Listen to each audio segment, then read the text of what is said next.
হ্যাঁ ভালো আছি বাবা। সাইকেল থেকে নেমেই আমাকে প্রণাম। সাইকেল তো পড়ে গেল।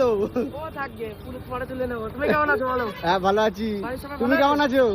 কোথায় গেছিলে শুভজিৎ? পড়তে গেছিলে? সাইকেলটা তোলো যাও। আমাকে দেখে ও সাইকেলই ফেলে দিয়েছে। তা পড়াশোনা চলছে তো নাকি? হ্যাঁ হ্যাঁ চলছে। হ্যাঁ চলছে।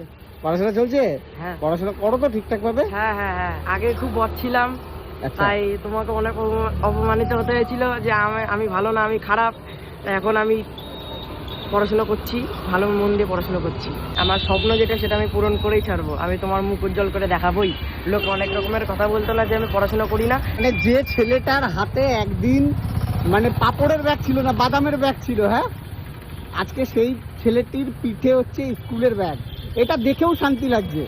আমার একটা এমন সময় দিন ছিল যে বাবার ওষুধ কেনার জন্য আমার কাছে একটা টাকা করেও ছিল না। আমি কষ্ট করে হকারি করে বাবার জন্য টাকা জোগাড় করতাম।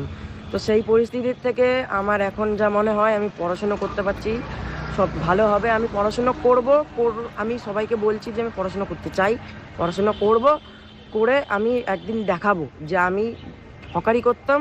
তো সেই জায়গার থেকে আমি এখন পড়াশুনো করে মানুষের মতো মানুষ হয়ে চাকরি বাকরি করছি। এখন তো আর হকারি করতে হচ্ছে না, না? এখন আর হকারি করছি না। এখন আমি মন ধ্যান সব পড়াশোনার মধ্যে দিচ্ছি। আর বাবা কেমন আছে এখন?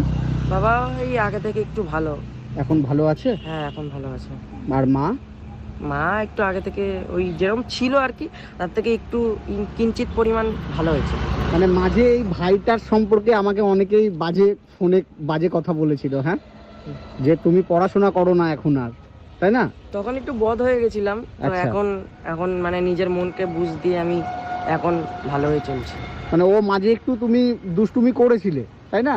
তোমার কথা বাড়িতে খুব আলোচনা হয়, মা বাবা সবাই তোমার কথা জিজ্ঞাসা করে যে তুমি কেমন আছো। তোমার মানে আমার একটা সময় এমন পরিস্থিতি ছিল তখন যে তুমি আমার জন্য কি করেছো সেটা আমার মা, আমার বাবা আর আমিই শুধু জানি, আর কেউ জানে না। অসুস্থ, একটু ডায়ালিসিস চলছে, একটু দেখে আসো চলো।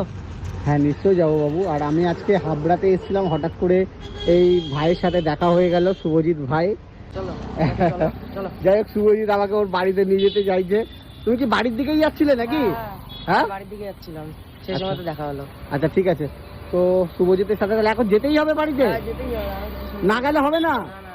হ্যাঁ না